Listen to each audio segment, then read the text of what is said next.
Bonjour à tous et bienvenue dans ce deuxième épisode de la série Créons un logiciel de A à Z. Dans le dernier épisode, nous avons créé l'interface graphique de la fenêtre principale et de la fenêtre permettant d'ajouter un nouveau contact. Dans l'épisode d'aujourd'hui, on va créer la structure de base de l'application et on va commencer le système pour ajouter un nouveau contact. Avant de commencer, sachez que le projet est disponible sur GitHub, donc vous pouvez télécharger la dernière version du projet ou la version d'un épisode en particulier.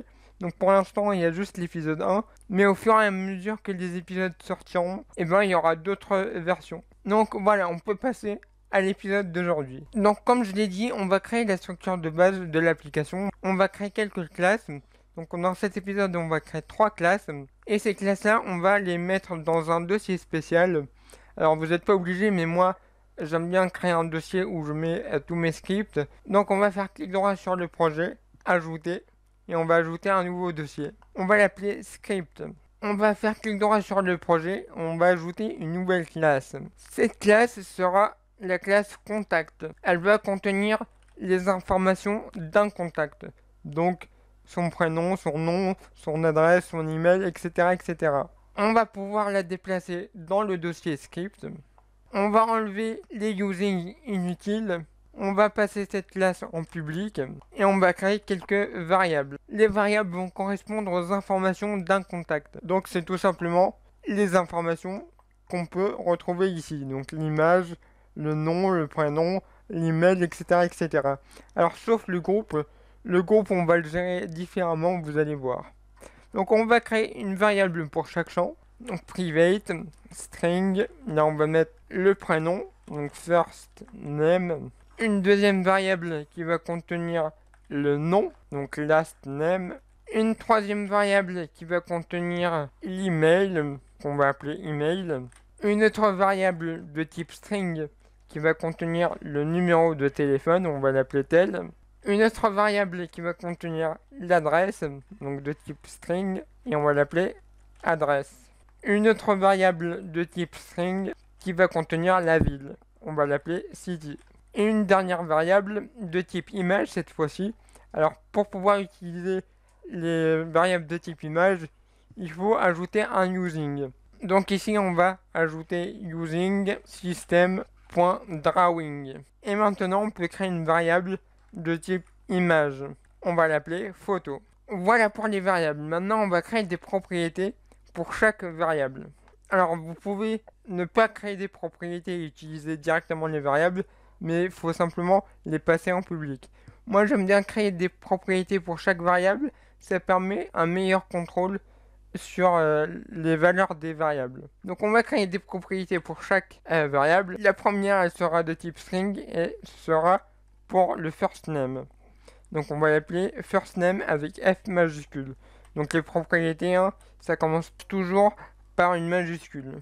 Dans le get, on va retourner la variable first name, F minuscule, et dans le set, on va dire que first name égale à value. Alors le set, on va le passer en public. On ne veut pas qu'on puisse changer la valeur de la variable en dehors de la classe contact. C'est la classe contact qui va gérer l'initialisation des valeurs des variables. Donc on va faire la même chose pour chaque champ. Donc on va prendre ça, on va faire copier-coller. Et là c'est pas first name mais c'est last name. Et on va remplacer les variables. Là c'est last name, L minuscule. Voilà, donc vous faites ça pour chaque variable là. Moi je vais le faire de mon côté, je vous retrouve tout de suite. Maintenant on va créer les constructeurs. Alors il y en aura deux. Le premier constructeur n'aura pas de paramètres. Alors pourquoi on crée un constructeur vide? C'est lorsqu'on va vouloir enregistrer les contacts avec la sérialisation, et ça va éviter des bugs. Donc si vous faites pas ça, il y aura des bugs. Donc il faut créer un constructeur avec aucun paramètre. Par contre, vous pouvez écrire du code dedans, il n'y a pas de problème. Moi je vais le laisser vide parce que de toute façon, je sais que je vais jamais utiliser ce constructeur là. Mais rien ne vous empêche de créer un deuxième constructeur avec des paramètres. Donc là, on va créer un constructeur avec des paramètres pour initialiser chaque champ. Donc un premier paramètre pour le first name, un deuxième pour le last name, un troisième pour l'email, un quatrième pour le téléphone, un cinquième pour l'adresse, un sixième pour la ville et un dernier de type image pour la photo du contact. Et dans le constructeur, on va initialiser chaque champ. Donc on va faire 10.firstName égale firstName avec F minuscule. Et on va faire ça pour chaque champ. 10.lastName égale à lastName. 10.email égale à email. 10.tel égale à tel. 10.adresse égale à adresse. 10.city égale à city. 10.photo égale à photo. Donc ce qu'on a fait ici, c'est qu'on a initialisé tous les champs de la classe. Alors ici, j'ai utilisé le mot-clé 10, mais vous pouvez l'enlever, ça fonctionnera de la même manière. Voilà pour les constructeurs. Maintenant, on va écrire une fonction toString. Donc c'est une fonction qu'on va override. Donc si vous connaissez pas ce mot-clé, je mets une petite fiche en haut à droite et on va override la fonction toString. Cette fonction-là va retourner une string et on va retourner quoi? On va tout simplement retourner le prénom suivi d'un espace suivi du nom de famille. Alors cette fonction-là va nous simplifier la vie plus tard. Donc voilà pour la classe contact. Alors vous pouvez remarquer que je n'ai pas créé une variable groupe pour la simple et bonne raison que le groupe sera un objet à part entière. C'est-à-dire qu'on va créer une classe groupe et dans cette classe groupe, on aura une liste de contacts. Donc ça veut dire que chaque groupe qu'on va créer, il aura sa propre liste de contacts. Donc on va créer une nouvelle classe qu'on va appeler groupe. On va mettre cette classe dans le dossier script. On va enlever les trois derniers using. On va garder le système.collection.générique. On va passer la classe groupe en public. Et cette classe aura deux variables. Une première variable qui va stocker le nom du groupe. Donc le nom, ça peut être ami, ça peut être famille, ça peut être travail. Donc c'est le nom du groupe de contacts. La deuxième variable sera la liste de contacts elle-même. Donc on va créer une variable de type liste de contacts. On va l'appeler contactList. Maintenant on va créer les propriétés liées à ces variables. Donc on va créer une propriété de type string qui va s'appeler name n majuscule puisque c'est une propriété. Cette propriété va retourner la variable name. Le set il sera privé et dans le set on va mettre à jour la variable name n minuscule, name égale à value, et on va faire exactement la même chose pour la liste de contacts. Donc on va créer une propriété de type liste de contacts, on va l'appeler contact tout simplement. Dans le get on va retourner la variable contactList, le set il sera privé et dans le set on va mettre à jour la variable contactList, donc contactList égale à value. Voilà pour les deux propriétés. Maintenant on va créer trois constructeurs. Le premier constructeur n'aura pas de paramètres pour éviter les bugs lors de l'enregistrement de la liste de contacts. Par contre, dans ce constructeur-là, on va quand même initialiser les champs. On va faire 10.name égale à undefined. Alors undefined, ça veut dire non défini. Et on va définir la liste de contacts. Donc 10.contact égale à une nouvelle liste de contacts. Donc normalement, ce constructeur-là, il ne sera jamais utilisé. On va créer un deuxième constructeur qui va avoir un paramètre de type string et qui va correspondre au nom du groupe. Dans ce constructeur-là, vous pouvez même copier-coller le constructeur précédent. Voilà. On va remplacer undefined par group name. Alors c'est ce constructeur-là qu'on va utiliser le plus souvent, mais on va créer un troisième constructeur qui va contenir deux paramètres. Donc on peut copier-coller ce constructeur-là. On va se baser dessus. On va simplement ajouter un autre paramètre de type liste de contact. On va l'appeler contact. Et ici, on va tout simplement remplacer new list contact par notre paramètre contact. Voilà pour les constructeurs. Maintenant, on va créer la fonction toString comme tout à l'heure Donc on va faire override toString et on va retourner la propriété name. Voilà, cette fonction-là va nous simplifier la vie plus tard. Donc voilà pour la classe groupe.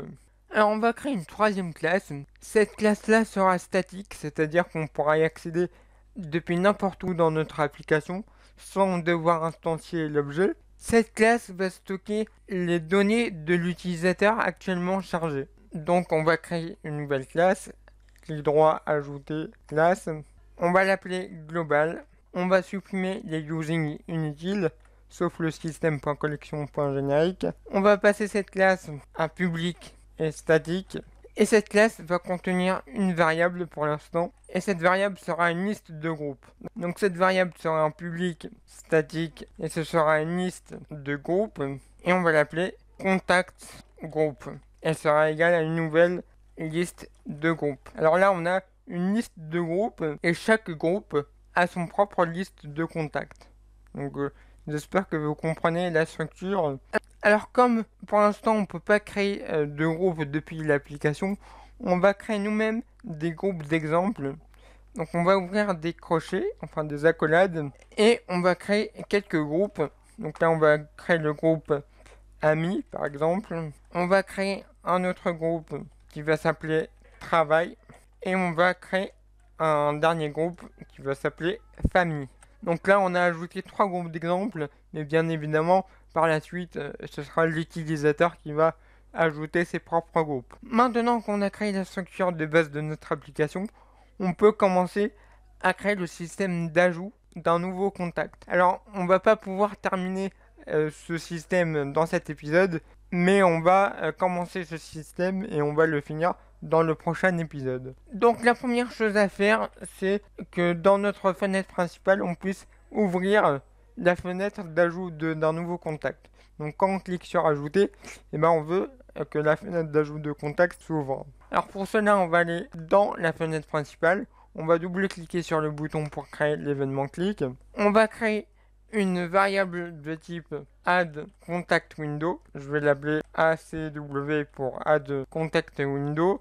Elle sera égale à une nouvelle instance de add contact window. Maintenant, on va ouvrir la fenêtre. Alors, vous avez plusieurs moyens d'ouvrir la fenêtre. Vous avez deux fonctions, soit la fonction show, soit la fonction show dialogue. On va utiliser la fonction show dialogue qui va nous permettre de bloquer la fenêtre principale tant que la fenêtre d'ajout d'un nouveau contact est ouverte. Alors j'y reviendrai plus tard sur cette fonction. Voilà, de cette façon, on peut cliquer sur ajouter et la fenêtre d'ajout de contact s'ouvre. Maintenant, ce qu'on va faire, c'est qu'on va ajouter les groupes dans la liste déroulante ici. On peut créer un contact, mais il faut que l'utilisateur puisse choisir des contacts. Alors petit oubli de ma part dans le dernier épisode, si vous avez créé le projet en même temps que moi chez vous, normalement vous devez pouvoir écrire des choses dans la liste déroulante. Alors nous on veut pas ça, on va changer ça tout de suite. Donc moi je l'ai déjà fait mais je vais le refaire avec vous. Vous allez dans la fenêtre, vous allez sélectionner la liste déroulante, on va aller dans ses propriétés et vous allez passer la propriété drop down style à drop down list. Donc par défaut elle est à drop down. Donc elle est comme ça, et vous allez passer à drop down list. Maintenant, on va ouvrir la partie code de la fenêtre. Donc appuyez sur le bouton F7 de votre clavier. Donc on va créer une fonction qui va nous permettre d'ajouter les groupes dans la liste déroulante. Donc on va créer une fonction privée de type void, on va l'appeler load group. Alors ce qu'on va faire, c'est qu'on va commencer par vider la liste déroulante. Alors elle est vidée par défaut, mais voilà, on sait jamais, on va la vider, comme ça on est sûr d'avoir une liste propre. Donc on va faire this.cb group. Alors cb group, c'est la liste déroulante. On va accéder à cette propriété item et on va appeler la fonction clear. De cette façon, s'il y a des éléments dans la liste déroulante, ils seront effacés. Maintenant, on va ajouter les groupes dans la liste déroulante. Alors, je vous rappelle, les groupes qui seront stockés dans la classe globale, dans la variable contact group. Donc, c'est dans cette variable qu'on a nos groupes. Et on va ajouter ces groupes dans notre liste déroulante qui s'appelle cb group. On va accéder à sa propriété items et à sa fonction addRange. Et entre parenthèses, on va définir les éléments à ajouter. Donc, nous, les groupes qui sont dans global.contactsGroup. La fonction addRange attend un tableau d'objets. Or, la contactsGroup, c'est une liste de groupes. Donc, il faut qu'on transforme la liste de groupes en tableau. Pour cela, on va accéder à la fonction toArray. Maintenant, il ne nous reste plus qu'à appeler loadGroup dans le constructeur, donc juste ici. On va essayer, donc on va faire ajouter, et vous voyez que dans la liste déroulante, on a nos trois groupes, donc amis, travail, famille. Alors vous voyez que par défaut, aucun élément est sélectionné. Nous, ce qu'on va faire, c'est que par défaut, le premier élément de la liste sera sélectionné. Pour faire ça, on va d'abord vérifier que la liste déroulante contient bien des éléments, parce que peut-être qu'il y a 0 groupe et dans ce cas-là, on peut rien afficher. Donc on va mettre une condition qui dit que si this.cbgroup.item.count, alors la propriété compte va compter le nombre d'éléments dans notre liste déroulante, et si cette propriété est supérieure à 0, on va sélectionner le premier élément de la liste déroulante. Pour cela, on va accéder à la liste déroulante, donc list.cbgroup, à sa propriété selectedIndex, et on va dire qu'elle est égale à 0. Donc comme ça, on va sélectionner le premier élément de la liste. Donc on va voir ça tout de suite. Est-ce que ça marche? Ça marche bien. Donc on a bien le premier élément de sélectionner par défaut. Alors on peut faire le même système pour la fenêtre principale. Donc on peut carrément copier cette fonction-là. On va aller dans la fenêtre principale. Vous allez appuyer sur F7 pour passer en mode code. On va coller la fonction juste ici. Alors là, j'ai des erreurs parce qu'en fait, dans la fenêtre principale, la liste déroulante s'appelle cbgroups avec S. Donc ici, on va ajouter des S. On va tester, ça marche pas. Bah oui, bien évidemment, on n'a pas appelé la fonction. Donc on va l'appeler dans le constructeur. Et donc ici, on a bien les groupes. Alors, je vais ajouter un élément dans cette liste. On va ajouter l'élément tout. L'élément tout va afficher tous les contacts, peu importe le groupe. Donc pour faire ça, on ne va pas ajouter un nouveau groupe dans la variable contactsGroup. On va directement l'ajouter ici. Donc juste après le clear, on va faire this.cbgroup.items et on va appeler la fonction add. Alors pas addRange, juste add, puisque là c'est qu'un seul élément, et on va l'appeler tout. Vu qu'ici on a ajouté un élément à la main, on est sûr qu'il y a au moins un élément dans la liste déroulante. Donc on n'a plus besoin de cette condition-là, on peut l'effacer comme ceci. Et voilà, donc là j'ai par défaut le tout sélectionné. Et je peux changer, je peux sélectionner travail par exemple. Voilà. Maintenant, on peut revenir dans la fenêtre Add Contact. On va créer un événement clic lié au bouton Ajouter un contact. Donc, on va double-cliquer sur Ajouter un contact. Ça va créer un événement clic. Et donc, quand on clique sur Ajouter un contact, on va faire plusieurs choses. La première chose sera de récupérer les champs saisis. Donc, les champs saisis, c'est tout simplement le nom, le prénom, etc., etc. Enfin, ce que l'utilisateur a saisi. Ensuite, on va vérifier ces champs-là. Donc, on va vérifier que tous les champs ont été saisis. Vérification des champs. Ensuite, on crée un nouveau contact et on va ajouter ce contact dans le groupe. Donc voilà, donc on va commencer par récupérer les champs. Donc on va créer des variables pour chaque champ. Ici, par exemple, on va récupérer le last name. Cette variable sera égale à this.tb lastname.text. Alors TB lastname, c'est tout simplement le textbox qui est juste ici. Donc c'est celui-là. Donc on va faire la même chose pour chaque champ. Donc voilà, donc j'ai récupéré tous les champs dans des variables. Alors il reste plus que le groupe. Alors c'est un peu spécial le groupe, donc je vais le faire avec vous. Donc on va créer une variable de type groupe qu'on va appeler groupe et qui sera égale à l'élément sélectionné dans notre liste déroulante ici. Et pour récupérer cet élément-là, on va faire this.cbgroup.selectedItem. Sauf qu'on aura une erreur. Pourquoi? Parce que selectedItem va renvoyer un objet. Donc un objet de type object. Or, nous, on veut un objet de type groupe. Alors sachez que quand on a ajouté nos groupes dans la liste déroulante, on a en fait ajouté des objets de type groupe. Donc ce qu'on récupère dans selectedItem, c'est un groupe. Il faut juste le caster. Donc on va faire ça ici. Entre parenthèses, on va écrire groupe. On va transformer l'objet en groupe. Voilà. On peut d'ailleurs faire un essai. Si dans un message box, j'affiche le groupe sélectionné, donc on va faire groupe.toString ou name comme vous voulez. On va exécuter. On va faire ajouter. Je sélectionne un groupe, par exemple travail. Je fais ajouter. Et voilà, on a bien sélectionné le groupe travail. Je peux par exemple ici sélectionner amis. Et donc là, j'ai bien amis. Voilà, on peut enlever le message box. Il ne nous reste plus qu'à récupérer l'image. Alors pour l'image, on va ajouter le using system.drawing. Et ici, on va créer une variable de type image qu'on va appeler photo et qui sera égale à this.pb_contact_photo. Donc pb_contact_photo, c'est la photo qui sera juste ici. Alors pour l'instant, on ne peut pas sélectionner l'image, mais on fera ça après. Et on va récupérer sa propriété image. Voilà. Donc on a récupéré tous les champs. Maintenant, on va vérifier les champs. Pour cela, on va créer une autre fonction, private, de type bool. Donc si on a bien rempli tous les champs, elle va renvoyer true, sinon false. Et on va l'appeler checkInputs. Et en paramètre, elle va récupérer tous les champs ici, sauf la photo, parce que la photo, c'est pas grave si on n'a pas renseigné la photo et ça peut être nul. Voilà. Donc on va créer un paramètre pour tous les autres champs. Voilà. Et on va utiliser la fonction string.isNullOrEmpty. Et entre parenthèses, on va mettre le champ. Alors que fait cette fonction? Cette fonction va retourner true si le champ passé en paramètre est vide ou nul. Si le champ contient quelque chose, et ben la fonction va retourner false. Donc ce que va faire notre fonction checkInput, c'est qu'elle va retourner la fonction string.isNullOrEmpty et le champ. Sauf que nous, on veut retourner true si le champ n'est pas vide ou n'est pas nul.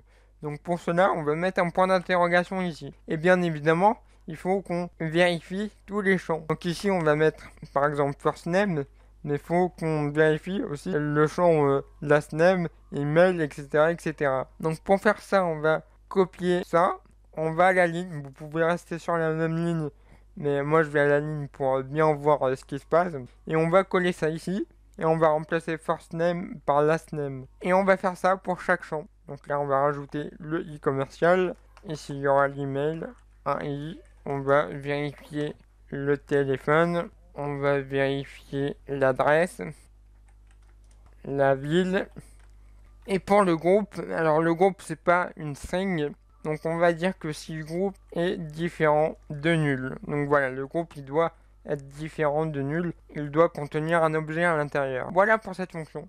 Donc cette fonction retourne true si tous les champs ont été correctement saisis, sinon elle va retourner false. Donc on va retourner dans notre fonction btAddClick. On va ici mettre une condition. On va dire que si check inputs, et là on va renvoyer les paramètres, donc les champs, donc ici first name, ici last name, email, le téléphone, l'adresse, la ville et le groupe. Et si cette condition est vérifiée, ça veut dire que tous les champs ont été correctement saisis. Et dans ce cas-là, on peut créer un nouveau contact. Donc on va créer un objet de type contact. On va l'appeler contact et qui sera égal à une nouvelle instance de contact. Alors là, je vois une erreur. On va aller voir pourquoi. Dans la classe contact, ah bah oui, j'ai mis les constructeurs en private, donc on va les mettre en public, voilà. Et maintenant on peut utiliser le deuxième constructeur, donc on va envoyer le first name, le last name, l'email, le téléphone, l'adresse, la ville et la photo. Donc voilà, donc là on a créé un nouveau contact. Il ne nous reste plus qu'à ajouter le contact dans le groupe. Donc vous voyez qu'ici j'ai récupéré le groupe. Donc on va tout simplement faire groupe, on va accéder à sa liste de contacts, donc .contact, .add, et on va ajouter le contact. Voilà. Alors il nous reste une dernière chose à faire, c'est qu'ici on va fermer la fenêtre. Alors il y a plusieurs façons de fermer la fenêtre. Vous pouvez utiliser la fonction close, ou alors vous pouvez aussi utiliser la propriété dialogResult, et on va dire qu'elle est égale à dialogResult.ok. Alors cette ligne-là paraît un peu bizarre, je vous l'accorde. Mais en gros, ce que va faire cette ligne-là, c'est qu'elle va changer la valeur de la propriété dialogResult. Cette nouvelle valeur sera dialogue-résulte.ok et ensuite on va fermer la fenêtre. Donc en gros, cette ligne-là va fermer la fenêtre. Alors pourquoi on fait ça comme ça? Parce que ici, quand on a ouvert la fenêtre dans notre main window, on a utilisé show dialogue. Et show dialogue retourne un objet de type dialogue résulte. Et ce dialogue résulte, bah, c'est tout simplement la valeur qu'on a mis ici, la valeur de la propriété dialogue résulte. Donc là, c'est OK. D'ailleurs, on peut tester. On va récupérer dans une variable dialogue résulte le résultat. Voilà. Et on va afficher dans une message box, on va afficher dr.toString. Et je vais vous montrer ce que ça va faire. Alors là, je me suis trompé. On met un point virgule. On va exécuter. Alors en gros, je fais ajouter. Si j'appuie sur la croix rouge, vous voyez que mon dialogue résulte est égal à cancel. C'est-à-dire que là, j'ai annulé, j'ai fermé la fenêtre, sans ajouter de contact. Par contre, si j'ouvre la fenêtre et que je remplis correctement tous les champs, bon voilà, j'ai la flemme de mettre des vraies valeurs, donc on va mettre ça comme ça. On va appuyer sur ajouter un contact. Et donc là, le contact a été ajouté au groupe. Et on a un dialogue résulte égal à OK. C'est-à-dire qu'on a ajouté correctement le contact. Pourquoi on a fait ça comme ça? Parce qu'ici, on aura une liste de contacts. Donc on fera ça au prochain épisode, mais en gros ici, on aura une liste de contacts. Et cette liste de contacts, elle doit être mise à jour ou pas. Si on a ajouté un contact, donc si l'utilisateur a validé, il a correctement saisi tous les champs, il a appuyé sur ajouter, et ben on doit mettre à jour la liste. Par contre, s'il a cliqué sur la croix rouge, donc il a annulé son truc, il a fermé la fenêtre sans ajouter le contact, et ben on ne veut pas mettre à jour la liste. Ce serait du travail pour rien, pour l'application. Donc voilà pourquoi on fait ça comme ça. Alors juste ici, on a oublié de faire quelque chose. On va faire quelque chose si les champs n'ont pas été correctement saisis. Donc on va ajouter un else et dans un message box, on va afficher un message, on va dire veuillez entrer tous les champs. On va mettre un titre, on va mettre my contacts. D'ailleurs, si vous avez d'autres noms à me suggérer, n'hésitez pas. On va mettre le bouton OK, donc message box buttons. OK. On va rajouter une icône, donc on va faire message box icon information. Voilà, comme ça, si je valide sans valider les champs, et ben on a un message d'erreur, enfin un message d'information plutôt. Alors dans la fenêtre principale, on peut supprimer ce message box là. Donc maintenant vous savez ce que fait la variable dialogue résulte. On va l'utiliser pour mettre une condition. Donc on va faire if dr est égal à dialogue-résulte.ok. Alors on va mettre à jour la liste, mais ça ce sera dans le prochain épisode. Donc voilà pour cet épisode, il est un peu long. Je suis à 1 heure de tournage là, donc je sais pas ce que ça fera avec le montage, mais c'est un petit peu long. Donc on va continuer ça dans le prochain épisode. Donc dans le prochain épisode, on va terminer ce système. On va afficher les contacts dans la liste juste ici. Et quand on cliquera dessus, on pourra voir les informations correspondantes. Donc merci d'avoir regardé cette vidéo. On se retrouve la semaine prochaine pour l'épisode suivant. N'hésitez pas à mettre un j'aime, des commentaires, à partager la vidéo. Et sur ce, je vous dis à la prochaine. Allez, ciao.